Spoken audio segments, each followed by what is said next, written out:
ആ സമയത്ത് അവിടെ ഉണ്ടായിരുന്ന ചന്ദ്രസേനൻ എന്ന് പറയുന്ന MLA എഴുന്നേറ്റുകൊണ്ട് പറഞ്ഞു, ഞാൻ ഇങ്ങോട്ട് വരുന്ന സമയത്ത് സാധാരണ കാണുന്ന ഈ കൊട നന്നാക്കുന്ന ആളുകളെയൊന്നും പാതയോരങ്ങളിൽ എവിടെയും കണ്ടിട്ടില്ല. CH അവിടെ എഴുന്നേറ്റ് നിന്നുകൊണ്ട് പറഞ്ഞ മറുപടി ചരിത്രത്തിൽ തങ്കലിപികളാൽ എഴുതപ്പെട്ടിട്ടുണ്ട്. എന്താ CH പറഞ്ഞത്? ആലപ്പുഴയിൽ നിന്ന് വെള്ളാപ്പള്ളി മലപ്പുറം ജില്ലയെ അധിക്ഷേപിച്ചുകൊണ്ട് നിരന്തരമായി പറയാം, അതിനൊരു കുഴപ്പമല്ല. അപ്പൊ ഇവിടെ ഈ ഫാബ്രിക്കിന് ഒരു കുഴപ്പം വരില്ല, മതേതരത്വത്തിനും സൗഹാർദ്ദത്തിനും ഒരു കുഴപ്പം വരില്ല. ഹയ്യാല സ്വലാത്ത് എന്ന് കൊടുത്താൽ പള്ളി സെക്രട്ടറിയും പള്ളി പ്രസിഡന്റും ഒന്നാമത്തെ സെഫിൽ വേണം. അല്ല, പള്ളിക്കൊക്കെ തിരിഞ്ഞു നോക്കാത്തവനല്ല ഇതിന്റെ ഭാരവാഹിയായി വരേണ്ടത്. ഇന്ന് എന്ത് വിഷയം വന്നാലും പണ്ഡിതന്മാർ അതിനെ കുറിച്ചൊന്നും മിണ്ടണില്ല. പണ്ഡിതന്മാരെന്ന് പറയപ്പെടുന്ന ആളുകളൊന്നും മിണ്ടുന്നില്ല.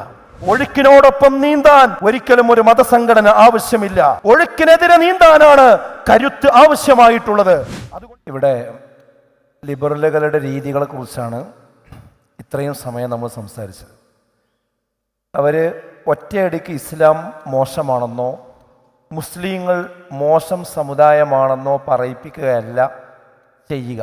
മറിച്ച് ഇസ്ലാമിനെ പുറത്തുനിന്ന് ആക്രമിക്കുമ്പോൾ ലക്ഷ്യം നേടുക എന്നത് അത്ര എളുപ്പമല്ല എന്ന് അവർക്ക് നന്നായിട്ട് അറിയാൻ സാധിക്കും. ഇതുകൊണ്ടാണ് മുസ്ലിമായി കൊണ്ടാണ് ജൂതന്മാർ മുസ്ലിം വേഷം ധരിച്ച് സമുദായത്തിനകത്ത് നുഴഞ്ഞു കയറിയത് എന്ന് ചരിത്രത്തിൽ നമുക്ക് കാണാൻ കഴിയും. അവരാണ് പിന്നീട് ഷിയാക്കൾ എന്ന പേരിൽ അറിയപ്പെട്ടത് എന്നതും എല്ലാവർക്കും അറിയാവുന്നൊരു കാര്യമാണ്. യഥാർത്ഥത്തിൽ ഇതിൻ്റെ മറ്റൊരു പതിപ്പാണ് ഈ ലിബറലിസം എന്ന് നമ്മൾ തിരിച്ചറിയേണ്ടത്. വളഞ്ഞ വഴിയിലൂടെ ഇസ്ലാമിനെയും മുസ്ലിങ്ങളെയും മോശമായി ചിത്രീകരിക്കുക എന്നാണ് അവർ ഉദ്ദേശിക്കുന്നത്. പുറത്തുനിന്ന് ഇസ്ലാം പ്രാകൃതമാണെന്ന് വാദിക്കുന്നതിനേക്കാൾ റിസൾട്ട് ഉണ്ടാക്കുന്നതാണ് അകത്ത് നിന്ന് മുസ്ലിം പേരിൽ ഇസ്ലാമിക വേഷം ധരിച്ചുകൊണ്ട് ഇസ്ലാം വിമർശനം നടത്തുക എന്നത്. അതുകൊണ്ടാണ് ഇസ്ലാമിക വിഷയങ്ങൾ വിവാദമാകുമ്പോൾ ഇസ്ലാം വിമർശകരായ മുസ്ലിം പേരുള്ള ഈ MN കാരശ്ശേരിയെ പോലെ, ഹമീദ് ചേന്നമംഗലൂരിനെ പോലെ, നേരത്തെ ഇവിടെ പറഞ്ഞ VP സുഹറയെ പോലെയുള്ള ആളുകളെ ചാനൽ ചർച്ചയിൽ പ്രത്യേകമായി സ്ഥിരമായി ക്ഷണിക്കപ്പെടുന്നത് ഈ ഒരൊറ്റ കാരണം കൊണ്ടാണ്. ഈ ലിബറലുകൾ ഇതിന് സ്വീകരിക്കുന്ന വഴി ഏതാണെന്ന് ചോദിച്ചാൽ, നേരത്തെ ഇവിടെ വിശദീകരിച്ചതുപോലെ മുസ്ലിങ്ങളിൽ നല്ല മുസ്ലിം, ചീത്ത മുസ്ലിം എന്നിങ്ങനെയുള്ള രണ്ട് വിഭാഗമുണ്ട് എന്ന് ആദ്യം അവർ വരുത്തി തീർക്കും. യഥാർത്ഥത്തിൽ നമ്മൾ വിചാരിക്കുന്നത് പോലെയല്ല ഈ നല്ല മുസ്ലിമിൻ്റെയും ചീത്ത മുസ്ലിമിൻ്റെയും ഒരു നിർവചനമായി അവർ പറയുന്നത്. ആരാണ് ചീത്ത മുസ്ലിം? അവരുടെ കണ്ണിൽ ഏകദൈവ വിശ്വാസത്തിൽ വിട്ടുവീഴ്ച ചെയ്യാത്ത, കൃത്യമായി നമസ്കരിക്കുന്ന, കണിശമായി നോമ്പ് നോൽക്കുന്ന, കണക്കനുസരിച്ചുകൊണ്ട് സക്കാത്ത് കൊടുക്കുന്ന, ഇസ്ലാമിക വേഷത്തിൽ സൂക്ഷ്മത പാലിക്കുന്ന, അതുപോലെ തന്നെ ലഹരി, ലോട്ടറി, പലിശ, അവിഹിതമായ ബന്ധങ്ങൾ എന്നീ നിഷിദ്ധങ്ങളിൽ നിന്നൊക്കെ മാറി നിൽക്കുന്നവരെയാണ് ഇവർ ചീത്ത മുസ്ലിങ്ങളായിക്കൊണ്ട് ഇവിടെ ചിത്രീകരിച്ചു കൊണ്ടിരിക്കുന്നത്. എന്നാൽ നല്ല മുസ്ലിങ്ങളാകട്ടെ പർദ്ദയിട്ട് ലെസ്ബിയനിസത്തെ ന്യായീകരിക്കുന്നവർ അവരുടെ കണ്ണിൽ നല്ല മുസ്ലിങ്ങളാണ്. മഫ്തയിട്ട് LGBTQ ആക്ടിവിസത്തിൻ്റെ പ്രൈഡ് മന്ത് പരിപാടിയിൽ പങ്കെടുത്താൽ അവൾ നല്ല മുസ്ലിമാണ്. സ്വവർഗരതി പ്രമേയമാക്കി സിനിമ സംവിധാനം ചെയ്യുകയും അതിൽ അഭിനയിക്കുകയും ചെയ്തു കഴിഞ്ഞാൽ അത്തരം ആളുകളെ അവർ നല്ല മുസ്ലിമീങ്ങളായി ചിത്രീകരിക്കും. അതുപോലെ തന്നെ സുബ്ഹാനല്ലാ, അൽഹംദുലില്ലാ, മാഷാ അല്ലാ എന്ന ഈ തുടങ്ങിയ നാമങ്ങളൊക്കെ ഉച്ചരിച്ച് ഒരു മഫ്തയും ചുറ്റി ബോയ് ഫ്രണ്ടിൻ്റെ കൂടെ കറങ്ങാൻ പോകുന്ന ഒരു പെൺകുട്ടിയെ ചൂണ്ടിക്കാണിച്ചുകൊണ്ട് അവരാണ് നല്ല മുസ്ലിമെന്ന് അവർ പറഞ്ഞുകൊണ്ടിരിക്കും. ഒരു ഭാഗത്ത് സിനിമയിലും സീരിയലിലും ഇസ്ലാമിക സംസ്കാരം കാറ്റിൽ പറത്തി അഭിനയിക്കുകയും മറുഭാഗത്ത് അതെല്ലാം നിലനിർത്തിക്കൊണ്ട് തൊപ്പിയിട്ട് പള്ളിയിൽ വന്ന് നമസ്കരിക്കുകയും ചെയ്യുന്ന ആളുകളെ പ്രത്യേകം ഗ്ലോറിഫൈ ചെയ്യും. മദ്രസയിലും പള്ളിയിലും വരുമ്പോൾ ഇസ്ലാമിക വേഷവിധാനങ്ങൾ സ്വീകരിക്കുകയും എന്നാൽ സ്കൂളുകളിലും കോളേജുകളിലും അതുപോലെ തന്നെ മറ്റ് വിവാഹത്തിൻ്റെ വേദികളിലുമൊക്കെ എത്തുമ്പോൾ കോസ്മെറ്റിക്സിൻ്റെ തിളക്കത്തിൽ തിമിർത്താടുകയും ചെയ്യുന്ന ആളുകളെ നല്ല മുസ്ലിമീങ്ങളുടെ ഒരു ഗണത്തിലാണ് പലപ്പോഴും മീഡിയകൾ എണ്ണാറുള്ളത് എന്ന് നമുക്ക് കാണാൻ സാധിക്കും. മതം യഥാവധി അനുഷ്ഠിക്കുന്നവരാകട്ടെ അവർക്കൊരു പ്രത്യേക ടാഗ് ലൈൻ കൊടുക്കും. അവർ അനുഷ്ഠാന തീവ്രതയുള്ളവരാണ്, അനുഷ്ഠാന തീവ്രവാദികളാണ് എന്ന ഒരു ടാഗ് ലൈൻ കൊടുത്തുകൊണ്ട് അവരെ ചീത്ത മുസ്ലിമീങ്ങളായി ബ്രാൻഡ് ചെയ്യുകയും ചെയ്യും. അപ്പോൾ എന്ത് സംഭവിക്കുന്നു എന്ന് ചോദിച്ചാൽ, ഇരകളിൽ നിന്ന് തന്നെ വേട്ടക്കാരുണ്ടാകുന്നു എന്നതാണ് ഇവിടെ സംഭവിക്കുന്നത്. ആ വേട്ടക്കാർ മുസ്ലിം കുടുംബത്തിലെ കുടുംബനാഥന്മാരാണെങ്കിൽ ആ കുടുംബം തീർച്ചയായും പ്രതിസന്ധിയിൽ അകപ്പെടുക തന്നെ ചെയ്യും. അഥവാ ഒരു നല്ല മുസ്ലിം എന്ന് പറഞ്ഞ് നേരത്തെ പറഞ്ഞ ആ ടാഗ് ലൈൻ കൊടുത്ത ആളുകളാണ് ഒരു മുസ്ലിം കുടുംബത്തിന്റെ കുടുംബനാഥൻ എങ്കിൽ ആ കുടുംബം പ്രതിസന്ധിയിലാകുക തന്നെ ചെയ്യും. ആ വേട്ടക്കാർ മഹലിന്റെ നേതൃത്വത്തിൽ വന്നാൽ തീർച്ചയായും ആ മഹല് കുട്ടിച്ചോറാവുക തന്നെ ചെയ്യും. ആ വേട്ടക്കാർ മുസ്ലിം സ്ഥാപനങ്ങളുടെ അമരത്താണ് ഇരിക്കുന്നത് എങ്കിൽ ആ സ്ഥാപനത്തിൽ ഇസ്ലാമിക സംസ്കാരം അന്യമാകുമെന്നത് പ്രത്യേകം പറയേണ്ടതില്ല. ആ വേട്ടക്കാർ മുസ്ലിം സംഘടനാ നേതൃത്വത്തിലെത്തിയാൽ അത്തരം സംഘടനകൾ ഇസ്ലാമിക സംസ്കാരം വെല്ലുവിളിക്കപ്പെടുമ്പോൾ അവർ മൗനികളായി മാറുമെന്നതിന് എത്രയോ സംഭവങ്ങൾ, അനുഭവങ്ങൾ നമ്മുടെ മുമ്പിലൂടെ കടന്നുപോയിട്ടുണ്ട്. ആ വേട്ടക്കാർ മുസ്ലിം പത്രമാധ്യമങ്ങളുടെ നയരൂപീകരണത്തിലെ പ്രധാനികളായി മാറുമ്പോൾ അത്തരം മാധ്യമ പ്ലാറ്റ്ഫോമുകൾ ഇസ്ലാമിക സംസ്കാരത്തെ വളഞ്ഞിട്ട് പല ഭാഗത്തു നിന്നും ആക്രമിക്കുമ്പോൾ അതിന്റെ കുഴലൂത്തുകാരായി അവർ മാറുന്ന സന്ദർഭങ്ങളാണ് പലപ്പോഴും നമ്മൾ കണ്ടിട്ടുള്ളത്. ആ വേട്ടക്കാർ സമുദായ രാഷ്ട്രീയത്തിന്റെ നേതാക്കളായാൽ സമുദായ രാഷ്ട്രീയം ഇസ്ലാമിക സംസ്കാരത്തിന് കവചമൊരുക്കാൻ സാധിക്കാത്ത വിധം പ്രതിരോധത്തിലാകുന്ന സംഭവങ്ങളും നമുക്ക് പരിചയമുള്ളതാണ്. ഇന്ന് നമ്മുടെ അവകാശ പോരാട്ടങ്ങൾ ലക്ഷ്യം കാണാതെ പോകുന്നതിൽ സമുദായത്തിനുള്ളിൽ തന്നെ ഇസ്ലാമിക സംസ്കാരം ചവിട്ടി അരക്കുന്നത് കൊണ്ടാണ് എന്ന കാര്യം നാം മനസ്സിലാക്കാൻ ഇനിയും വൈകുവാൻ പാടില്ല. കാരണം ഒരു ഭാഗത്ത് ഹിജാബ് ധരിക്കാനുള്ള അവകാശത്തിന് വേണ്ടി സുപ്രീം കോടതി വരെ ഇന്ന് മുസ്ലിം സമുദായം നിയമ പോരാട്ടത്തിൽ ഏർപ്പെട്ടിരിക്കുകയാണ്. മറുഭാഗത്താകട്ടെ ഭൗതിക വിദ്യാഭ്യാസത്തിന്റെ ക്വാളിറ്റിയിൽ അഭിരമിച്ചുകൊണ്ട് മഫ്തയില്ലാത്ത യൂണിഫോം ധരിക്കാൻ യാതൊരു സങ്കോചവും ഇല്ലാത്തവരായി ഇന്ന് മുസ്ലിം കമ്മ്യൂണിറ്റിയിലെ പെൺകുട്ടികൾ, അവിടെ രക്ഷിതാക്കൾ അതിന് അനുവാദം കൊടുക്കുന്ന രീതിയിലേക്ക് മാറിപ്പോയിട്ടുണ്ട് എന്ന് നമുക്കറിയാം. ഇസ്ലാമിക വേഷത്തിന് വേണ്ടി ശബ്ദമുയർത്തുന്ന ആളുകൾ ഒറ്റപ്പെട്ടു പോകുമ്പോൾ പോലും അത് കണ്ടില്ലെന്ന് നടിക്കാൻ യാതൊരു മനപ്രയാസവുമില്ലാത്തവരായി ഇന്ന് സമുദായം മാറിക്കൊണ്ടിരിക്കുന്ന കാഴ്ചകൾ എത്രയോ തവണ നമ്മുടെ മുമ്പിലൂടെ കടന്നുപോയതാണ്. ജെൻഡർ ന്യൂട്രൽ വേഷം ചെറുപ്പത്തിൽ തന്നെ ശീലമാക്കി കൊടുക്കുന്ന കാര്യത്തിൽ നമ്മുടെ വീടുകളിലെ ഉമ്മമാർക്ക് വലിയ പങ്കുണ്ട് എന്ന് ഈ ഘട്ടത്തിൽ പറയാതിരിക്കുക സാധ്യമല്ല. അതായത് ചെറുപ്രായത്തിലാണ് ഒരു കുട്ടി അവന്റെ വേഷമേതാണ്, അവളുടെ വേഷമേതാണ് എന്ന് കൃത്യമായി തിരിച്ചറിഞ്ഞ് മുന്നോട്ട് നടക്കാൻ തുടങ്ങുന്നത്.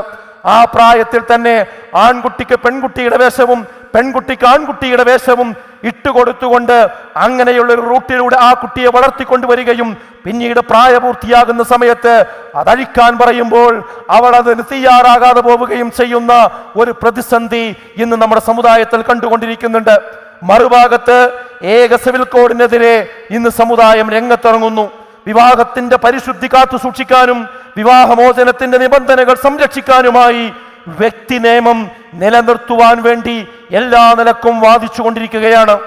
എന്നാൽ മറുഭാഗത്ത് നമ്മൾ കാണുന്ന നന്ദാ സമുദായത്തിൽ ബെസ്റ്റി എന്ന പേരിട്ട്, സീസൺഷിപ്പ് എന്ന പേരിട്ട്, സിറ്റുവേഷൻഷിപ്പ് എന്ന് പേര് വിളിച്ച്, ഹുക്കപ്പ് എന്ന് പേര് പറഞ്ഞ്, ബോയ് ഫ്രണ്ട് എന്നും ഗേൾ ഫ്രണ്ട് എന്നും പറഞ്ഞ് അങ്ങനെയുള്ള കുറേ പദാവലികളിൽ പൊതിഞ്ഞ് സമുദായം അതിവേഗം വിവാഹത്തിന്റെ എല്ലാ പരിശുദ്ധിയും കാറ്റിൽ പറത്തുന്ന കാഴ്ചയാണ് നമ്മൾ കണ്ടുകൊണ്ടിരിക്കുന്നത്. പിന്നെ എന്തിനാണ് ഏക സിവിൽ കോഡ് വരുന്നതിനെതിരിൽ നമ്മൾ പ്രതികരിച്ചു കൊണ്ടിരിക്കുന്നത്? ഒരു ഭാഗത്ത് അത് പ്രതികരിക്കുകയും മറുഭാഗത്ത് സ്വന്തം വീട്ടിലും സ്വന്തം സ്ഥാപനത്തിലും സ്വന്തം മഹലിലും അതിന് വഴിയൊരുക്കുകയും ചെയ്തു കൊടുക്കുന്ന സാഹചര്യമാണ് നമ്മൾ കണ്ടുകൊണ്ടിരിക്കുന്നത്. എന്തിനധികം DJ മ്യൂസിക്കിന്റെ അകമ്പടിയില്ലാത്ത വിവാഹാഘോഷങ്ങൾ ഇന്ന് കുറഞ്ഞു വന്നുകൊണ്ടിരിക്കുകയാണ്. ഏതൊരു വിവാഹത്തിന്റെ സദസ്സിൽ പോയി കഴിഞ്ഞാലും ആ നിക്കാഹ് കഴിയുന്നത് വരെ നമുക്ക് ശാന്തമായി ഇരിക്കാൻ കഴിയും. ആ നിക്കാഹ് കഴിഞ്ഞ് അതിന്റെ ആളുകൾ ആ വേദിയിൽ നിന്ന് ഇറങ്ങുന്നതോടുകൂടി അതിന്റെ തൊട്ടപ്പുറത്തെ സ്റ്റെപ്പിലൂടെ മറ്റൊരാൾ കയറി വന്ന് ഹേ ഗേയ്സ് എന്ന് പറഞ്ഞുകൊണ്ട് അവിടെ യഥാ പിന്നെ അടിപൊളി മ്യൂസിക്കിന്റെ ആ ശബ്ദഘോഷങ്ങളിലേക്കാണ് പിന്നീട് ആ വിവാഹത്തിന്റെ വേദി കടന്നു പോകുന്നത്. പ്രായമുള്ള ആളുകൾ അവിടെ ഇരിക്കുന്നുണ്ട്, രോഗികൾ അവിടെ ഇരിക്കുന്നുണ്ട്. അവരെ ഒന്നും മൈൻഡ് ചെയ്യാതെ കാതടപ്പിക്കുന്ന മ്യൂസിക്കിൽ അവിടെ നൃത്തം വെക്കുന്ന രംഗമാണ് നമ്മൾ കണ്ടുകൊണ്ടിരിക്കുന്നത്. ഇതാണ് ഇന്ന് സമുദായത്തിന്റെ പോക്ക്. ഇസ്ലാമിക പ്രമാണങ്ങൾക്ക് പകരം ഇവന്റ് മാനേജ്മെന്റ് ടീമിന്റെ ബ്രോഷറാണ് സമുദായത്തിന്റെ വിവാഹങ്ങളെ ഇന്ന് കൈകാര്യം ചെയ്തുകൊണ്ടിരിക്കുന്നത്. യഥാർത്ഥത്തിൽ ഇസ്ലാമും മുസ്ലിമീങ്ങളും എങ്ങനെയാണ് വിവാഹം നടത്തേണ്ടത് എന്ന് വിശുദ്ധ ഖുർആനിൽ കൃത്യമായി വരച്ചു കാണിച്ചിട്ടുണ്ട്. അതല്ല ഇന്ന് മുസ്ലിം കമ്മ്യൂണിറ്റിക്ക് ആവശ്യം. മറിച്ച് ഇവന്റ് മാനേജ്മെന്റിന്റെ ആളുകൾ കൊണ്ടുവരുന്ന ബ്രോഷർ എടുത്ത് പരിശോധിച്ചു നോക്കി, ആ ബ്രോഷറിൽ എന്തൊക്കെയുണ്ടോ അത് ടിക്കറ്റ് കൊടുത്തുകൊണ്ട് ആ ക്യാമറാമാൻ പറയുന്നത് പോലെ അണിഞ്ഞൊരുങ്ങി അതിനനുസരിച്ചുകൊണ്ട് ബെഡ്റൂമിൽ താൻ ചെയ്യേണ്ട ആ ആൺകുട്ടിയും പെൺകുട്ടിയും അവർ വിവാഹം കഴിഞ്ഞ ശേഷം ആദ്യ രാത്രിയിൽ ബെഡ്റൂമിനുള്ളിൽ റൂം കുറ്റിയിട്ട് ചെയ്യേണ്ട കാര്യം തൻ്റെ സമൂഹത്തിന്റെ മുമ്പിൽ, തൻ്റെ കുടുംബക്കാരുടെ മുമ്പിൽ, ഈ നാട്ടുകാരുടെ മുമ്പിൽ, ഈ ലോകത്തിന്റെ മുമ്പിൽ റീൽസുകളായിക്കൊണ്ട് പരസ്പരം കെട്ടിപ്പിടിക്കുകയും ഉമ്മ വെക്കുകയും ചെയ്യുകയും ആ ഫോട്ടോഗ്രാഫർമാർ പറയുന്നത് പോലെ അഭിനയിച്ചു കാണിക്കുകയും ചെയ്യുന്ന ഗുരുതരാവസ്ഥയിലൂടെയാണ് ഇന്ന് നമ്മുടെ സമൂഹം പോയിക്കൊണ്ടിരിക്കുന്നത്. ഇതെല്ലാം പറയുമ്പോഴും ഇത്ര ഉറപ്പില്ലാത്തതാണോ നിങ്ങളുടെ ഈമാൻ എന്ന് ചോദിച്ച് കളിയാക്കുന്ന ചില ആളുകളുണ്ട്. ഒന്ന് ഡാൻസ് ചെയ്യുമ്പോഴേക്ക് നിങ്ങളുടെ ഈമാൻ ഒലിച്ചു പോകുമോ? ഒന്ന് സല്യൂട്ട് അടിക്കുമ്പോഴേക്ക് നിങ്ങളുടെ ഈമാൻ ഒലിച്ചു പോകുമോ? ഒരു ക്ഷേത്രത്തെ കാണുമ്പോഴേക്ക് അവിടെ ഒന്ന് തൊഴുതു പോയാൽ അവൻ നിങ്ങളുടെ ഈമാൻ ഒലിച്ചു പോകുമോ? അങ്ങനെ ഒലിച്ചു പോകുമോ എന്ന് ചോദിച്ചിട്ട് കളിയാക്കുന്ന ചില ആളുകളുണ്ട്. മറ്റൊന്ന് പറയാറുള്ളത്, അതൊക്കെ അവരുടെ ഇഷ്ടമല്ലേ. ഇപ്പൊ ഞാൻ നേരത്തെ പറഞ്ഞ വിവാഹത്തിന്റെ പ്രശ്നം പറയുമ്പോ രക്ഷിതാക്കളോടെങ്ങാനും സ്വകാര്യമായി അതൊന്ന് പറഞ്ഞാൽ അവർ പറയുന്നത് എന്നറിയോ, എന്താ മൗലവി ചെയ്യാ, ഇപ്പത്തെ കാലം അങ്ങനെയാണ്, ഞാനത് അറിഞ്ഞിട്ടില്ല, അത് കുട്ടികളെ ഏൽപ്പിച്ചതാണ്, അവരുടെ സുഹൃത്തുക്കൾ കൊണ്ടുവന്നതാണ്, പിന്നെ നമ്മൾ അവസാനം അതിനാണ് നിന്നു കൊടുക്കല്ലാതെ എന്താ ചെയ്യാ, അത് അവരുടെ ഇഷ്ടല്ലേ, നാം എന്തിനാണ് ഇതൊക്കെ എതിർക്കാൻ നിൽക്കുന്നത്, നമ്മുടെ കാലൊന്നല്ലപ്പോ എന്ന് പറഞ്ഞുകൊണ്ട് അതിനോടൊപ്പം നിൽക്കുന്നൊരവസ്ഥയാണ്. എന്നാൽ അറിയുക, ഒരു വിശ്വാസി തന്നിഷ്ടത്തിനല്ല ഒരിക്കലും കീഴ്പ്പെടേണ്ടത്, അള്ളാഹുവിന്റെ ഇഷ്ടത്തിനാണ്. എന്താണ് നിങ്ങളുടെ പേര്? എന്താണ് ഈ സമുദായത്തിന്റെ പേര്? മുസ്ലിം സമുദായം എന്നാണ്. എന്താണ് മുസ്ലിം എന്ന വാക്കിന്റെ അർത്ഥം? കീഴ്പ്പെട്ടവൻ എന്നാണ് അർത്ഥം. സോഷ്യൽ മീഡിയക്ക് കീഴ്പ്പെട്ടവൻ എന്നല്ല, ഏതെങ്കിലും സെലിബ്രിറ്റിക്ക് കീഴ്പ്പെട്ടവൻ എന്നല്ല, ഏതെങ്കിലും സിനിമാ നടന്മാർക്ക് കീഴ്പ്പെട്ടവൻ എന്നല്ല. ഈ ലോകത്തെ പടച്ചു പരിപാലിക്കുന്ന റബ്ബുൽ ആലമീന് കീഴ്പ്പെട്ട് ജീവിക്കുന്നവന്റെ പേരാണ് മുസ്ലിം. അങ്ങനെ ജീവിക്കുന്ന സമുദായത്തിന്റെ പേരാണ് മുസ്ലിം സമുദായം എന്ന് നമ്മൾ മനസ്സിലാക്കേണ്ടതുണ്ട്. ഏതൊക്കെ അവരുടെ ഇഷ്ടമല്ലേ എന്ന തത്വത്തിന് പച്ചക്കൊടി വീശി കാണിച്ചാൽ ഓരോ രക്ഷിതാക്കളും ഓർക്കുക, ഓരോ ഉമ്മമാരും ഓർക്കുക, ഓരോ സമുദായത്തിലെ ആളുകളും ഓർക്കുക, വരാനിരിക്കുന്നത് മതരഹിതമായ ഒരു സമൂഹമായിരിക്കും. ഒരൊറ്റ എക്സാമ്പിൾ ഞാൻ പറയാം. ഇന്റർകാസ്റ്റ് മാരേജ്, മിശ്ര വിവാഹം, അത് പണ്ട് കാലത്തുള്ള രീതിയിലാണോ ഇപ്പോൾ നടക്കുന്നത്? അതിപ്പോൾ എത്രമാത്രം സാർവത്രികമായി കൊണ്ടിരിക്കുന്നു? ഈ പോക്ക് പോവുകയാണെങ്കിൽ അടുത്ത തലമുറ മതവിശ്വാസമില്ലാത്തവരായി മാറും. ആർക്കെങ്കിലും സംശയം ഉണ്ടെങ്കിൽ ഞാൻ പറഞ്ഞുതരാം. ഒരു ഹൈന്ദവനായ ഒരു വ്യക്തി, ഒരു മുസ്ലിമായ ഒരു സ്ത്രീ, അവർ രണ്ടുപേരും വിവാഹം കഴിക്കുന്നു. ഈ മിശ്ര വിവാഹത്തെ പ്രോത്സാഹിപ്പിക്കുന്ന ആളുകൾ പറയുന്ന ഒന്നാമത്തെ തത്വം എന്താ അറിയോ? അവർ വിവാഹം കഴിഞ്ഞാൽ ഒരിക്കലും മതം മാറാൻ പാടില്ല എന്നാണ്. ആ ഹിന്ദുവായി തന്നെ നിലകൊള്ളണം, മുസ്ലിമായി തന്നെ എന്ത് ചെയ്യണം? നിലകൊള്ളണം. എന്നിട്ട് അവരൊന്നിച്ച് ജീവിക്കുന്നു, അവർക്ക് കുട്ടികൾ ഉണ്ടാകുന്നു. ആ കുട്ടി ഉണ്ടാകുമ്പോൾ ആ കുട്ടിയെ പിന്നെ ഹിന്ദു ആകണോ മുസ്ലിം ആകണോ? അപ്പൊ ഒരാൾ ഹിന്ദു ഒരാൾ മുസ്ലിം ആണല്ലോ, തർക്കം വന്നു. അപ്പൊ എന്താണ് അവിടെ തീരുമാനം? ആ കുട്ടി അവന്റെ ഇഷ്ടം പോലെ ജീവിക്കട്ടെ, അഥവാ അവൻ മതമില്ലാത്തവനായി ജീവിക്കട്ടെ. അതാണ് പണ്ട് സാമൂഹ്യ ശാസ്ത്ര പാഠപുസ്തകത്തിൽ മതമില്ലാത്ത ജീവൻ എന്ന പേരിൽ ഒരു അധ്യായം തന്നെ വന്നത്. ഒന്നുകൂടി ശ്രദ്ധിക്കണം. ആ ഒരൊറ്റ പേജ് വന്നപ്പോ കേരള സമൂഹം ഇളകി മറിഞ്ഞു. ഇവിടെയുള്ള മതവിശ്വാസികൾ ഇളകി മറിഞ്ഞു. വലിയ പ്രതിഷേധങ്ങൾ ഉണ്ടായി. പക്ഷേ ആ പ്രതിഷേധങ്ങൾ ഉണ്ടായപ്പോൾ അവസാനം സംഭവിച്ചതെന്താ? ആ പേജ് കീറി പുസ്തകം പഠിപ്പിക്കാൻ വേണ്ടി വിദ്യാഭ്യാസ വകുപ്പിൽ നിന്ന് ഓർഡർ ഇട്ടു. ആ ഓർഡർ ഇട്ട സംസ്ഥാനത്താണ് ജെൻഡർ സാമൂഹിക നിർമ്മിതിയാണ് എന്ന നയം സെറ്റ് ചെയ്തുകൊണ്ട് എല്ലാ ജനകീയ ചർച്ചകളെയും വെല്ലുവിളിച്ചുകൊണ്ട് ഇന്ന് പുതിയ പാഠപുസ്തകം വന്നിരിക്കുന്നത്. ആ പാഠപുസ്തകത്തിലെ ഒരു പാഠമല്ല, ഒരു പേജല്ല, ആ പുസ്തകങ്ങളുടെ മുഴുവൻ അച്ചുതണ്ടും ഈ ജെൻഡർ ന്യൂട്രൽ ആശയത്തിലാണ് അത് കറങ്ങിക്കൊണ്ടിരിക്കുന്നത്. എന്നിട്ട് ഇവിടെ എന്ത് പ്രതികരണമുണ്ടായി? ഇവിടെ എന്ത് സമരമുണ്ടായി? ഇവിടെ അത് തിരുത്തണമെന്ന് ആർക്ക് തോന്നുന്നു? ഇതാണ് കേരളം മാറിക്കൊണ്ടിരിക്കുന്നു എന്ന് പറയുന്നതിന്റെ ഏറ്റവും പ്രധാനപ്പെട്ട ഒരു പ്രശ്നം. അപ്പൊ അത് ഇഷ്ടമല്ലേ എന്ന് പറഞ്ഞാൽ അവസാനം അടുത്ത ഒരു തലമുറ ഇവിടെ മതമില്ലാത്തവരായി മാറുന്ന അവസ്ഥയിലേക്കാണ് ഇന്ന് കാര്യങ്ങൾ കൊണ്ടുപോകുന്നത്. അതുകൊണ്ടാണ് മഫ്ത ധരിച്ച് നിൽക്കുന്ന ഒരു പെൺകുട്ടി, ഒരു ഹൈന്ദവനായ ഒരു വ്യക്തി അല്ലെങ്കിൽ ക്രൈസ്തവനായ വ്യക്തി, അവർ തമ്മിൽ വിവാഹം കഴിച്ചാൽ വേഗം മന്ത്രിമാരൊക്കെ സ്റ്റേജിൽ കൊണ്ടുവന്ന് അവരെ ആദരിച്ച് അത് ഫേസ്ബുക്കിൽ വലിയ സംഭവമായി അത് പ്രസിദ്ധീകരിക്കുന്നത്, ആഘോഷിക്കുന്നത് എന്തിനാ? ഈ സംസ്കാരം ഇവിടെ വരണം എന്നതുകൊണ്ടാണ്. അങ്ങനെ വന്നു കഴിഞ്ഞാൽ അടുത്ത തലമുറ മതമില്ലാത്ത ഒരു തലമുറയുമായി മാറും, മതരഹിതമായ ഒരു തലമുറയായി മാറും. ഇത് മനസ്സിലാക്കേണ്ടതാരാ? വിശ്വാസികളാണ് ഈ അവസ്ഥ കൃത്യമായി തിരിച്ചറിയേണ്ടത് എന്നതാണ്. മാത്രമല്ല ഇസ്ലാമിന് വിരുദ്ധമാണെന്ന് ഇത് പറയാൻ പോലുമുള്ള അവകാശത്തെ ഇന്ന് നിഷേധിച്ചു കൊണ്ടിരിക്കണം. മിശ്രവിവാഹം ഇന്ത്യ രാജ്യത്ത് നിരോധിക്കപ്പെട്ടതൊന്നുമല്ല. അങ്ങനെ ആരെങ്കിലും ചെയ്യുന്നുണ്ടെങ്കിൽ അവരെ പിന്നാലെ കൂടി എതിർക്കാനും ആക്ഷേപിക്കാനും നമ്മളില്ല. പക്ഷേ ഒരു മുസ്ലിം അതിന് വിധേയമാകുമ്പോൾ അത് ഇസ്ലാമികമായി തെറ്റാണ്, ഇന്ന ആയത്ത് പ്രകാരം തെറ്റാണ്, ഇന്ന ഹദീസ് പ്രകാരം തെറ്റാണ് എന്നൊരു മൗലവിക്ക് ഖുതുബയിൽ പ്രസംഗിക്കാൻ കഴിയണം, ഒരു പൊതുയോഗത്തിൽ പ്രസംഗിക്കാൻ കഴിയണം, ഒരു ഫേസ്ബുക്കിൽ ഒരു കുറിപ്പിടാൻ കഴിയണം. അത് ചെയ്യുമ്പോഴേക്കും അതിന് എല്ലാവരും കൂടി ആക്രമിച്ച് അയാളെന്തോ ഒരു വലിയ തെറ്റ് ചെയ്തു, ഇവരെ ആക്ഷേപിച്ചു, വിവാദമുണ്ടാക്കി എന്ന് പറഞ്ഞുകൊണ്ട് ആരും ഇങ്ങോട്ട് കയറി വരണ്ട. അങ്ങനെ വിമർശിക്കാൻ, തെറ്റാണെന്ന് പറയാൻ ഇവിടെ നമ്മുടെ രാജ്യം നമ്മൾ അനുവദിക്കുന്നുണ്ട്. ആരോഗ്യകരമായ ഡയലോഗുകൾക്ക് അനുവാദമുണ്ട്. പക്ഷേ ഇപ്പൊ പോകുന്നത് എന്താ? ഇതിനെ വിമർശിക്കാൻ പോലും പാടില്ല എന്ന്. ഞങ്ങൾ ആരെയും ആക്ഷേപിക്കുന്നില്ല, പക്ഷെ മുസ്ലിം സമുദായത്തിന് ഇത് പറ്റാത്തതാണ് എന്ന് പറയാൻ പോലും നിങ്ങൾ അനുവദിക്കുന്നില്ല എന്ന് പറഞ്ഞാൽ അത് പറഞ്ഞിരിക്കുമെന്ന് പറയാനാണ് ഈ ഡയലോഗ് പ്രോഗ്രാം ഇവിടെ സംഘടിപ്പിച്ചിരിക്കുന്നത് എന്നാണ് എനിക്ക് സൂചിപ്പിക്കാനുള്ളത്. ഇതെല്ലാം പറയുമ്പോൾ ഇത് ഈ രൂപത്തിലാണ് ഇന്ന് ഇവിടെ സൂചിപ്പിക്കുന്നത്. രണ്ട് ഭീഷണിക്ക് മുന്നിലാണ് ഇന്ന് സമുദായമുള്ളത്. ഒന്നുകിൽ നിങ്ങൾ നിങ്ങളുടെ മതമനുസരിച്ച് തന്നെ ജീവിക്കൊള്ളൂ എന്നുണ്ടെങ്കിൽ നിങ്ങൾ ഈ രാജ്യത്ത് നിന്ന് വേറെ എവിടെയെങ്കിലും പോയിക്കോ. ഇതാണ് ഒരു ഭാഗത്ത് നിന്ന് കേൾക്കുന്ന ശബ്ദം.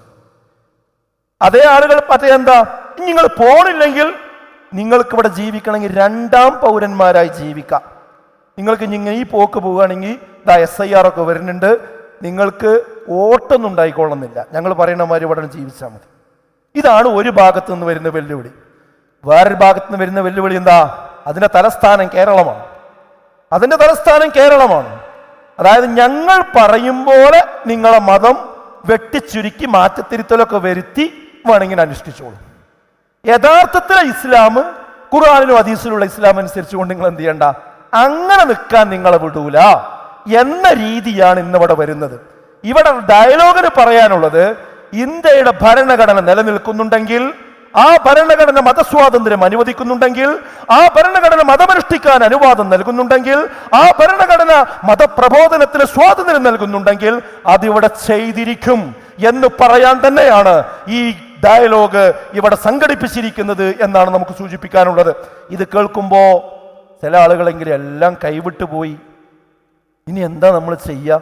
ഇപ്പം ഇത്രയും കാര്യങ്ങൾ വിശദീകരിച്ചപ്പോൾ ആകെ പ്രശ്നമാണല്ലോ, കുഴപ്പമാണല്ലോ, ഇനി എന്താ നമ്മളെ രാജ്യത്ത് ചെയ്യുക എന്ന ഒരു നിരാശയുടെ പടുകുഴിയിലേക്ക് ആരെങ്കിലും പോകുന്നുണ്ടെങ്കിൽ, പ്രത്യേകിച്ച് മുസ്ലിം സമുദായത്തിൽ ആരെങ്കിലും പോകുന്നുണ്ടെങ്കിൽ ഞാൻ അവരോട് പറയാണ്, ഒരു ബേജാറും വേണ്ട, ഒരു ബേജാറും വേണ്ട. ഒരു മൂർക്കമ്പാമ്പിനെ കണ്ടാൽ ആ മൂർക്കമ്പാമ്പെന്ന് രക്ഷപ്പെടാൻ ഒറ്റ മാർഗ്ഗമേ ഉള്ളൂ, അത് മൂർക്കമ്പാമ്പാന്ന് മനസ്സിലാക്കിയാൽ മതി. മനസ്സിലായോ? അതൊരു പാമ്പാണ്, അത് വിഷമുള്ളതാണ്, ആ വിഷം കുറച്ച് ഗൗരവമുള്ളതാണ്. അത് മനസ്സിലാക്കി കഴിഞ്ഞാൽ പിന്നെ ആ പാമ്പിന്ന് രക്ഷപ്പെടാനുള്ള മാർഗം എന്താണെന്ന് നമുക്കറിയാം. അതല്ലാതെ ആ വിഷമുള്ള പാമ്പിനെടുത്ത് മടിയിൽ വെച്ചിട്ട് ഇങ്ങനെ യാത്ര ചെയ്യുന്ന പരിപാടി കുറച്ച് അപകടമാണ്. മനസ്സിലായോ? അതാണ് ഇവിടെ പൊളിക്കാൻ പോണത്. ഇവിടെ നമ്മൾ പറയുന്നത് ഈ പ്രശ്നത്തിൽ നിരാശപ്പെടേണ്ടതില്ല, നമ്മൾ തിരിച്ചറിഞ്ഞാൽ മാത്രം മതി. നമ്മുടെ നേരെ വരുന്ന അജണ്ട എന്താണ്, അതിന്റെ ആഴങ്ങൾ എന്താണ്, അതിന്റെ പരപ്പെന്താണ്, ആരാണ് ഇതിന്റെ പിന്നിൽ, എന്താണ് ഇതിന്റെ ആശയം, ഇത് തിരിച്ചറിഞ്ഞാൽ തീരാവുന്നതേ ഉള്ളൂ. ഇത് സോപ്പ് കുമിളകളാണ്. നിങ്ങൾ ആരും വിചാരിക്കണ്ട വൈകുന്നേരം ചാനലിൽ ഒത്തുകൂടി വരുമ്പോൾ എല്ലാവരും ഭയങ്കര കീരിയും പോയിട്ടാ സംസാരിക്കുക, പോകുമ്പോൾ എല്ലാവരും ചായ ഒടിച്ചിട്ട് ഒന്നിച്ചാ പോണത്.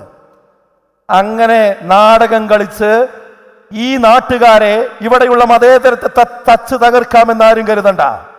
ഇത് സമുദായം തിരിച്ചറിഞ്ഞാൽ മതി. ഇത് ഇന്ത്യയെ സ്നേഹിക്കുന്നവർ തിരിച്ചറിഞ്ഞാൽ മതി. മതേതരത്വം അവിടെ നിലനിൽക്കണമെന്ന് ആഗ്രഹിക്കുന്നവർ ഈ പ്രശ്നം തിരിച്ചറിഞ്ഞാൽ മതി. അതോടുകൂടി ഇതിന് പരിഹാരമുണ്ടാകും. ആദ്യം ഈ വിഷയം തിരിച്ചറിയേണ്ടത് ആരാന്നറിയോ? നമ്മുടെ പുതുതലമുറയാണ്. ഞാൻ ഇത് കേൾക്കുന്ന പുതുതലമുറയോടാണ് പറയുന്നത്. എൻ്റെ ഇഷ്ടല്ലേ, മൈ ബോഡി മൈ റൈറ്റ് അല്ലേ, പുതിയ ലോകല്ലേ, അടിച്ചു പൊളിക്കല്ലേ എന്ന് പറയുന്ന പുതുതലമുറ, പ്രത്യേകിച്ച് മുസ്ലിം കമ്മ്യൂണിറ്റിയിലെ പുതുതലമുറ ഈ കാര്യം മനസ്സിലാക്കുക. നിങ്ങൾ ഈ കാണുന്നത് മായാ കാഴ്ചകളാണ്.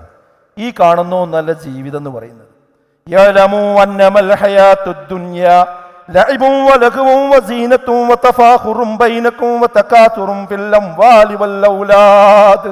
യഅലമു, നിങ്ങൾ അറിയണം, അന്നമൽ ഹയാത്തുദ് ദുനിയ, ഈ ദുനിയാവെന്ന് പറയുന്നത് ലഅബുൻ, അത് കളിയാണ്, ലഹുവന്നത് വിനോദമാണ്, വസീനത്തുന്നത് അലങ്കാരമാണ്, വതഫാഖുറുൻ ബൈനകും പരസ്പരം ദുരഭിമാനം നടിക്കലാണ്, വതകാതുറുൻ ഫിൽ അംവാലി വൽ ഔലാദ് മക്കളുടെ കാര്യത്തിലും സ്വത്തിന്റെ കാര്യത്തിലും പരസ്പരം പെരുമ നടിക്കലാണ്. കമസലി ഗൈസിൻ, അതൊരു മഴ പോലെ മാത്രമാണ്. അഅജബൽ കുഫാറ നബാതുഹു, ആ മഴ കാണുമ്പോ, സസ്യങ്ങൾ വളർന്നു വരുമ്പോ കർഷകൻ അത്ഭുതപ്പെടും. തുമ്മ യഹീജു ഫതറാഹു, പിന്നെ നിങ്ങൾക്കത് കാണാൻ കഴിയും. അദാ ഫതറാഹു മുസ്ഫറ, അതിങ്ങനെ ഉണങ്ങിപ്പോകുന്നത് നിങ്ങൾക്ക് കാണാം. തുമ്മ യകൂനു ഹുതാമാ, പിന്നീടതാ അത് തുരുമ്പായി മാറിക്കൊണ്ടിരിക്കുന്നു. ഇതുപോലെയാണ് ദുനിയാവ്. ഈ കാണുന്നത് ഇത്രയുള്ളത് പെട്ടെന്ന് വൈക്കോലായി തുരുമ്പായി പോകും. എന്നാ ഓർത്തു വെച്ചോ, വഫിൽ ആഖിറതി അദാബുൻ ശദീദ്, പരലോകത്ത് കഠിനമായ ശിക്ഷയുണ്ട്. വമഗ്ഫിറത്തും മിനല്ലാഹി വറിദ്വാൻ, എന്നാൽ തൗബ ചെയ്ത് മടങ്ങുന്ന ആളുകൾക്ക് അവിടെ മഗ്ഫിറത്തുമുണ്ട്. അവസാനിപ്പിക്കുമ്പോൾ പറഞ്ഞത് എന്താ അറിയോ? അത് പുതിയ തലമുറ എഴുതി വെക്കണം, ഹൃദയത്തിൽ എഴുതി വെക്കണം. വമൽ ഹയാത്തുദ് ദുനിയാ ഇല്ലാ മതാഉൽ ഗുറൂർ, നിങ്ങളെ വഞ്ചിക്കുന്ന ഒരു വിഭവമല്ലാതെ മറ്റൊന്നുമല്ല ഇത്. അൽഹാകുമുത് തകാസുർ, അതെ, അൽഹാകുമുത് തകാസുർ, പരസ്പരം പെരുമ നടിക്കുക എന്നത് നിങ്ങൾ അശ്രദ്ധയിലാക്കിയിരിക്കുന്നു. ഈ ദുനിയാവിൽ എന്തിനാണ് നിങ്ങൾ വന്നത് എന്ന് നിങ്ങളെ മറപ്പിച്ചിരിക്കുന്നു. ഇത് ഏതുവരെയാണ്? ഹത്താ സുർത്തുമുൽ മഖാബിർ, കബറിടം സന്ദർശിക്കുന്നത് വരെ, അതുവരെ മാത്രമേ ഇത് ഉണ്ടാവുള്ളൂ. എപ്പോഴാ അറ്റാക്ക് വരിക എന്നറിയില്ല, എപ്പോഴാ ആക്സിഡന്റ് ഉണ്ടാകുക എന്നറിയില്ല, എപ്പോഴാ ലോറിന്റെ മുമ്പിൽ പോകുക എന്നറിയില്ല, എപ്പോഴാ കുഴഞ്ഞു വീഴുക എന്നറിയില്ല. ഈ ലൈക്കടിക്കുന്നവർ അപ്പോൾ ഉണ്ടാവില്ല. അതുകൊണ്ട് ഓർത്തു വെച്ചോ, പുതിയ തലമുറയോട് ഞാൻ പറയുന്നു, ഈ കാണുന്നതൊന്നുമല്ല ജീവിതം. പിന്നെ എല്ലാരും പോകുന്നതിന്റെ കൂടെ പോയാൽ എവിടേക്കാ എത്തുക? ഒഴുകുന്നവരോടൊപ്പം ഒഴുകിയാൽ അത് നരകത്തിലേക്കുള്ള പോക്കാണ്. തിരിഞ്ഞു നടക്കുന്നവർക്ക് മാത്രമേ സ്വർഗത്തേക്ക് പോകാൻ കഴിയുള്ളൂ. പിന്നെ നിങ്ങൾ വലിയ പുരോഗമനല്ലേ ഈ പറയണമൊക്കെ? നിങ്ങൾ ഈ പറയുന്ന ആശയമൊക്കെ യൂറോപ്പിൽ നിന്ന് തുടങ്ങിയതാണ്. അവരതിൻ്റെ കെടുതികൾ അനുഭവിച്ച് അവിടുന്ന് ഇങ്ങനെ യൂ ടേൺ എടുത്ത് പോരുകയാണ്. അപ്പോൾ നമ്മൾ വണ്ടി എടുത്തങ്ങോട്ട് അങ്ങോട്ട് പോവുക, എന്നിട്ട് വലിയ ബുദ്ധിമാന്മാരെന്നും പറയാം. അവിടെയാണ് വിസ്ഡം പറയുന്നത്, നിങ്ങൾക്ക് വിസ്ഡമില്ല, നിങ്ങൾക്ക് യുക്തിയില്ല, നിങ്ങൾക്ക് ബുദ്ധിയില്ല. ഒരു 10-20 കൊല്ലം കഴിഞ്ഞ് ഇവിടെ സംഭവിക്കാൻ പോണ പ്രശ്നം നമ്മൾ കുറച്ച് നേരത്തെ പറയണമെന്നേ ഉള്ളൂ. അത് മനസ്സിലാക്കിയാൽ മതി. പിന്നെ രണ്ടാമതായി തിരിച്ചറിയേണ്ട ആൾക്കാരറിയോ? രക്ഷിതാക്കളാണ്. ഇത് കേൾക്കുന്ന രക്ഷിതാക്കളാണ്. കുട്ടികളുടെ ഇഷ്ടത്തിനപ്പുറം അള്ളാഹുവിന്റെ ഇഷ്ടത്തിനാണ് നമ്മൾ നിന്ന് കൊടുക്കേണ്ടത്. കുട്ടികൾ പറയല്ലേ, നമ്മൾ എന്താ ചെയ്യുക? അങ്ങനെയല്ല. അള്ളാന്റെ ഇഷ്ടേ എൻ്റെ വീട്ടിൽ നടക്കൂ, അള്ളാഹുവിന്റെ ഇഷ്ടേ ഞാൻ നടത്തി തരികയുള്ളൂ എന്ന് പറയാവുന്ന ഒരു സാഹചര്യം രക്ഷിതാക്കൾക്കുണ്ടാകണം. മൂന്നാമതായി തിരിച്ചറിയേണ്ടതാരാ? മഹല്ല് ഭാരവാഹികളാണ്. മഹല്ല് ഭാരവാഹികൾ, ഞാൻ സെക്രട്ടറി ആയിരിക്കുന്ന മഹല്ലിൽ, ഞാൻ പ്രസിഡന്റ് ആയിരിക്കുന്ന മഹല്ലിൽ ഈ തോന്യാസത്തിന് ഒരിക്കലും അനുവാദം നൽകുകയില്ല. ഈ കൂട്ടാട്ടത്തിന് അനുവാദം നൽകുകയില്ല. ഈ രീതിയിൽ വിവാഹാഘോഷം ആഭാസമാക്കുന്നതിന് അനുവാദം ഞങ്ങൾ നൽകുകയില്ല. അപ്പൊ ചില ആൾക്കാർ വന്നിട്ട് പറയുന്നത്, നിങ്ങൾ അങ്ങനെയാവും ഇങ്ങനെയാവും, നിങ്ങളെ സ്ഥാനം പോവും, പ്രശ്നമാവും, മഹല്ലിൽ കുഴപ്പമാവും. അവിടെയാണ് ഈ ആയത്ത് ഓർത്തു വെക്കേണ്ടത് കമ്മിറ്റി ഭാരവാഹികൾ. ഇന്നമാ യഅ്മുറു മസാജിദല്ലാഹ്, പള്ളി പരിപാലിക്കുന്ന ആളുകൾ ആരായിരിക്കണം? മന്നാമന ബില്ലാ, അല്ലാഹുവിൽ വിശ്വാസമുള്ളവർ, വൽ യൗമിൽ ആഖിർ, പരലോകത്തിൽ വിശ്വസിക്കുന്നവർ, വഅഖാമസ്സലാ, ഹയ്യാലസ്സലാത്ത് എന്ന് കൊടുത്താൽ പള്ളി സെക്രട്ടറിയും പള്ളി പ്രസിഡന്റും ഒന്നാമത്തെ സഫിൽ വേണം. അല്ല പള്ളിക്ക് തിരിഞ്ഞു നോക്കാത്തവനല്ല ഇതിന്റെ ഭാരവാഹിയായി വരേണ്ടത്. സക്കാത്തിന്റെ ലിസ്റ്റ് പരിശോധിച്ചാൽ ഒന്നാമനായി പള്ളി പ്രസിഡന്റിന്റെ പേരവിടെ ഉണ്ടാകണം. അങ്ങനെയുള്ളവരാണ് പള്ളി പ്രസിഡന്റുമാരാകേണ്ടത്. പിന്നെയോ വലം യഖ്ശ ഇല്ലല്ലാഹ്, ദീനിയായ മതപരമായ ഒരു തീരുമാനമെടുത്തതിന്റെ പേരിൽ ആകാശം പൊളിഞ്ഞു വീഴുന്ന ഒരാൾ പറഞ്ഞാലും അതിന്റെ മുകളിൽ കയറി അതിന്റെ ബാക്കി പറയുമെന്ന് പറയാൻ, ഞങ്ങൾക്ക് അല്ലാഹനെ മാത്രമേ പേടിയുള്ളൂ എന്ന് പറയാൻ ചങ്കൂറ്റമുള്ള ചങ്കുറപ്പുള്ള ഭാരവാഹികൾ മഹല്ലിനുണ്ടാകണം. അതാണ് മഹല്ല് ഭാരവാഹികൾ ചെയ്യേണ്ടത്. മാറും സമൂഹം. നാലാമതായി വിദ്യാഭ്യാസ സ്ഥാപനങ്ങൾ നടത്തുന്ന മുസ്ലിം മാനേജ്മെന്റ് മാറണം. മുസ്ലിം മാനേജ്മെന്റുകൾ മാറണം. ന്യൂനപക്ഷ പദവി നമ്മുടെ ഈ സ്ഥാപനത്തിന് നൽകിയിരിക്കുന്നത് എന്തിനു കൂടിയാണെന്നോ? അവിടെ അവനവന്റെ ആൾക്കാരെ മാത്രം തിരികെ കയറ്റി അവരെ ഉപജീവന മാർഗം നടത്താൻ വേണ്ടി മാത്രമല്ല, മറിച്ച് ഇസ്ലാമിക വ്യക്തിത്വത്തിനും അസ്തിത്വത്തിനും സംസ്കാരത്തിനും അനുസരിച്ച് ഒരു സമൂഹത്തെ, ഒരു സമുദായത്തെ വാർത്തെടുക്കുവാനുള്ള അവകാശം ഭരണഘടന നമുക്ക് നൽകുന്നുണ്ട്. അത് പറഞ്ഞിട്ടാണ് ഏക്കറക്കണക്കിന് ഭൂമി പലരും ഇതിന് വഖഫ് ചെയ്തത്. അതിനാണ് ആളുകൾ ഇതിന് സമ്പത്ത് തന്നത്. അവരൊക്കെ മൺമറഞ്ഞു പോയി. അവരുടെ മുകളിൽ കയറിക്കൊണ്ട് നിന്നുകൊണ്ടാണ് ഈ ഡാൻസ് നിങ്ങൾ കളിക്കുന്നത്. അവരുടെ മുകളിൽ കയറി നിന്നുകൊണ്ടാണ് ഇസ്ലാമിന്റെ ഹിജാബിനെ നിങ്ങൾ വിമർശിച്ചു കൊണ്ടിരിക്കുന്നത്. ശരിക്കും ശ്രദ്ധിക്കണ കാര്യം. അതുകൊണ്ട് സമുദായത്തിന്റെ ഈ രീതി സ്ഥാപനങ്ങൾ നടത്തുന്ന ആളുകൾ ആ കാര്യം പ്രത്യേകം ശ്രദ്ധിക്കേണ്ടതുണ്ട്. അതേപോലെ തന്നെ അഞ്ചാമതായി മുസ്ലിം പണ്ഡിതന്മാരും പ്രബോധകന്മാരും ചില തിരിച്ചറിവുകൾ അവർക്കുണ്ടാകേണ്ടതുണ്ട്. ഇവിടെ ഇസ്ലാമിനെ കൺഫ്യൂഷൻ ആക്കുന്ന ഒരു പ്രശ്നം വരുമ്പോൾ ഒരിക്കലും നിശബ്ദരാകരുത്. നാം നിശബ്ദരായാൽ അറിവില്ലാത്ത ജനം ഈ കാണുന്നതെല്ലാം വാരിപ്പുണരും. നെല്ലും പതിരും വേർതിരിക്കേണ്ട ഉത്തരവാദിത്വം പണ്ഡിതന്മാർക്കാണ് എന്ന കാര്യം മനസ്സിലാക്കണം. ഇന്ന് എന്ത് വിഷയം വന്നാലും പണ്ഡിതന്മാർ അതിനെക്കുറിച്ചൊന്നും മിണ്ടണില്ല. പണ്ഡിതന്മാരെന്ന് പറയപ്പെടുന്ന ആളുകളൊന്നും മിണ്ടുന്നില്ല. അപ്പൊ ഈ സമുദായം എന്ത് വിചാരിക്കും? ഞങ്ങൾ ചെയ്യുന്നതൊക്കെ ശരിയാണെന്ന് കരുതും. ഇതിന്റെ ഉത്തരവാദിത്വം ആർക്കാണ്? പണ്ഡിതന്മാർക്കല്ലാതെ ആർക്കാണ്? ആറാമതായി മുസ്ലിം സംഘടനാ നേതാക്കൾ ഇത് തിരിച്ചറിയണം. മുസ്ലിം സംഘടനാ നേതാക്കൾ തിരിച്ചറിയണം. ഒഴുക്കിനോടൊപ്പം നീന്താൻ ഒരിക്കലും ഒരു മതസംഘടന ആവശ്യമില്ല. ഒഴുക്കിനെതിരെ നീന്താനാണ് കരുത്ത് ആവശ്യമായിട്ടുള്ളത്. അതുകൊണ്ട് ഈ നാടിൽ നടക്കുന്ന പ്രശ്നങ്ങളെ സംബന്ധിച്ച് മിമ്പറുകളിൽ സംസാരിച്ചുകൊണ്ടിരിക്കണം, പ്രോഗ്രാമുകളിൽ സംസാരിച്ചുകൊണ്ടിരിക്കണം. മദ്രസയുടെ ഇനി പുതിയ സിലബസുകളിൽ ഈ ലിബറലിസത്തിന് എതിരിലുള്ള ആശയം കൃത്യമായി മദ്രസ സിലബസുകളിൽ, കോളേജിന്റെ സിലബസുകളിൽ ഉൾപ്പെടുത്തുവാൻ സംഘടനാ നേതാക്കൾ ശ്രദ്ധിക്കണം. ആനുകാലികമായി ഉണ്ടാകുന്ന മുസ്ലിം സമുദായത്തെ ബാധിക്കുന്ന പ്രശ്നങ്ങൾ എന്തൊക്കെയുണ്ടോ അതിനെ കൃത്യമായി ചോദ്യം ചെയ്യുവാൻ, സമയബന്ധിതമായി അജണ്ടയൊരുക്കുവാൻ മുസ്ലിം സംഘടനകൾ ശ്രദ്ധിക്കണം. ഏഴാമതായി മാധ്യമങ്ങളാണ്. മറ്റു മാധ്യമങ്ങളിൽ വരുന്നത് അപ്പടി പകർത്താനാണ് എങ്കിൽ എന്തിനാണ് കഷ്ടപ്പെട്ട് പണം പിരിച്ച് മറ്റൊരു മാധ്യമം മുസ്ലിം പ്ലാറ്റ്ഫോമിൽ നടത്തിക്കൊണ്ടിരിക്കുന്നത്? മറ്റു പ്ലാറ്റ്ഫോമിൽ തന്നെ വരുന്നത് അതേപോലെ വരുത്താനാണ് എങ്കിൽ എന്തിനാണ് മുസ്ലിം സമുദായത്തിന്റെ പണം ഉപയോഗിച്ചുകൊണ്ട് മാധ്യമങ്ങൾ നടത്തുന്നത്? ലിബറൽ ആശയങ്ങളെ ദാർശനികമായി തുറന്നു കാണിക്കാനുള്ള ബാധ്യത മുസ്ലിം പ്ലാറ്റ്ഫോമിലുള്ള മാധ്യമങ്ങൾക്കുണ്ട് എന്ന് മനസ്സിലാക്കണം. എട്ടാമതായി സമുദായ രാഷ്ട്രീയം കൈകാര്യം ചെയ്യുന്നവർ ചിലത് തിരിച്ചറിയേണ്ടതുണ്ട്. മുസ്ലിം സമുദായത്തിന്റെ സാംസ്കാരിക ഇടങ്ങളിലേക്ക് കടന്നു കയറുന്ന ഭരണകൂട അജണ്ടകളെ പ്രതിരോധിക്കുവാൻ, കാവൽക്കാരായി നിൽക്കാൻ, ചോദ്യം ചെയ്യുവാൻ ഒന്നാമത്തെ ബാധ്യതയുള്ളത് സമുദായ രാഷ്ട്രീയത്തിനാണ് എന്ന കാര്യം ആരും മറക്കേണ്ടതില്ല. മുസ്ലിങ്ങളുടെ അവകാശം പറയുമ്പോൾ അതിനെ ചാപ്പയടിച്ച് പ്രതിരോധിക്കുന്നവരുടെ മുന്നിൽ തലയുയർത്തി നിന്നുകൊണ്ട് നമ്മുടെ ബഹുമാന്യനായ CH മുഹമ്മദ് കോയ അവറുകൾ പറഞ്ഞതുപോലെ നിലപാടെടുക്കുവാൻ നമുക്കും സാധിക്കേണ്ടതുണ്ട് എന്നാണ് ഇവിടെ സൂചിപ്പിക്കുവാനുള്ളത്. എന്താണ് അദ്ദേഹം പറഞ്ഞത്? മറ്റൊരു സമുദായത്തിന്റെ ഒരു മുടിനാരിയുടെ അവകാശം പോലും ഞാൻ കവരില്ല, ഞങ്ങളുടെ സമുദായം കവരില്ല. എന്റെ സമുദായത്തിന്റെ ഒരു മുടിനാരിയുടെ അവകാശം പോലും ഞാൻ വിട്ടുകൊടുക്കുകയുമില്ല എന്ന് പറഞ്ഞുകൊണ്ടാണ് സമുദായ രാഷ്ട്രീയത്തിന് CH മുഹമ്മദ് കോയയെ പോലെയുള്ള ദീർഘദർശികളായ ആളുകൾ ഇവിടെ വഴിവെട്ടിയത് എന്ന് നമ്മൾ മനസ്സിലാക്കണം. ഒരു സംഭവമുണ്ട്. അദ്ദേഹം വിദ്യാഭ്യാസ മന്ത്രിയായിരിക്കുന്ന കാലം 1967 EMS മന്ത്രിസഭയിലാണ് അദ്ദേഹം വിദ്യാഭ്യാസ മന്ത്രിയായിരിക്കുന്നത്. ആ സമയത്ത് അവിടെ ഉണ്ടായിരുന്ന ചന്ദ്രസേനൻ എന്ന് പറയുന്ന MLA എഴുന്നേറ്റ് കൊണ്ട് പറഞ്ഞു, ഞാനിങ്ങോട്ട് വരുന്ന സമയത്ത് സാധാരണ കാണുന്ന ഈ കൊട നന്നാക്കുന്ന ആളുകളെയൊന്നും പാതയോരങ്ങളിൽ എവിടെയും കണ്ടിട്ടില്ല. അവരെ പറ്റി അന്വേഷിച്ചപ്പോൾ അറിയാൻ പറ്റിയത് അത് CH അവരെയൊക്കെ കൊണ്ടുപോയിട്ട് അറബി മുൻഷികളാക്കി. അപ്പോൾ കൊട നന്നാക്കണവനെയാണ് പിടിച്ചെന്ത് ചെയ്തത്, സ്കൂൾ കൊണ്ടുപോയാക്കിയത് എന്ന് പരിഹസിച്ചുകൊണ്ട് പറഞ്ഞു. CH അവിടെ എഴുന്നേറ്റ് നിന്നുകൊണ്ട് പറഞ്ഞ മറുപടി ചരിത്രത്തിൽ തങ്കലിപികളാൽ എഴുതപ്പെട്ടിട്ടുണ്ട്. എന്താ CH പറഞ്ഞത്?